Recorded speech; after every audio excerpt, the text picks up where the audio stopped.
Power project. Deliveries to your car. Water computers. Community standards on Facebook. Cyber threats on this week's Between the Bytes.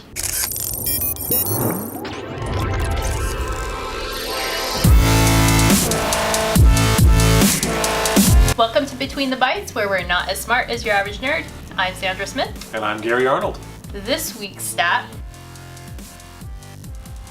Utah had the highest job growth in the country in March at 3.1%. Awesome. Good for us. Nest has launched the Power Project, which is a sort of a nonprofit charity project to help low-income houses and low-income communities get access to ways to save energy. They will be selling and making available their Nest Thermostat E, which is their cheaper kind of plastic version of their thermostat, available to different companies that can then distribute these thermostats at a much lower price or even for free to help these communities better manage their energy usage and save money. A few months back, you may have remembered us talking about deliveries to your house and Amazon being able to get into your house based on an app or a code to drop your deliveries off right inside your door. Well, Amazon's taking it a step further, and they've partnered with GM, Volvo, using OnStar, where they can make deliveries directly to your car. You order things and they can drop them off directly wherever you are. Researchers at the Tangible Media Group are using water with computers to create some fun, different scenarios. They use a super water resistant type of material combined with electricity to move around little water droplets. One kind of random scenario they use is to get the perfect mix of color. They'll have a little blue dot and a little red dot, and it'll mix just right to get the new color that they want. So sort of a silly use, but interesting that they're using water and computers for communication and for entertainment. Facebook has decided to make their community standards more transparent.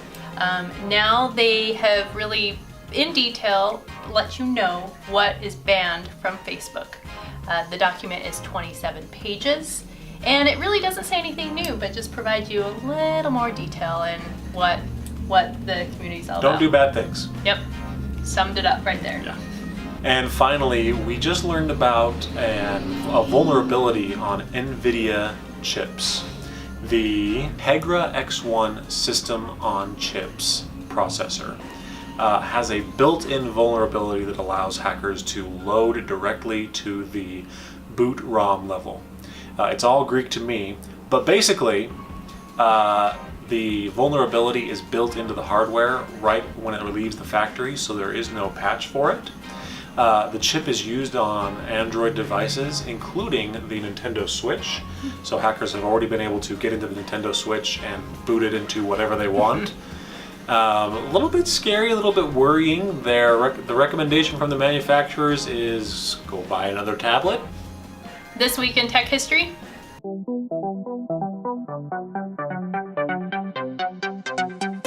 On April 23rd, 2005, the first YouTube video ever was uploaded. It's only 18 seconds long. You can go see it now. It has 43 million views. Back in the day when YouTube was a dating site. April 22nd, 1993, Mosaic, the first graphical user interface, or GUI, is released for version 1.0 in the web. And finally, on April 24th, 1990, the Spatial Discovery was launched with the Hubble telescope. It was then put into space a day later, and we now have all these amazing pictures to enjoy from the Hubble telescope. That's it for this week's episode. Thanks for watching. Be sure to like and subscribe, and check back for all the latest business and technology news from Between the Bytes. See ya!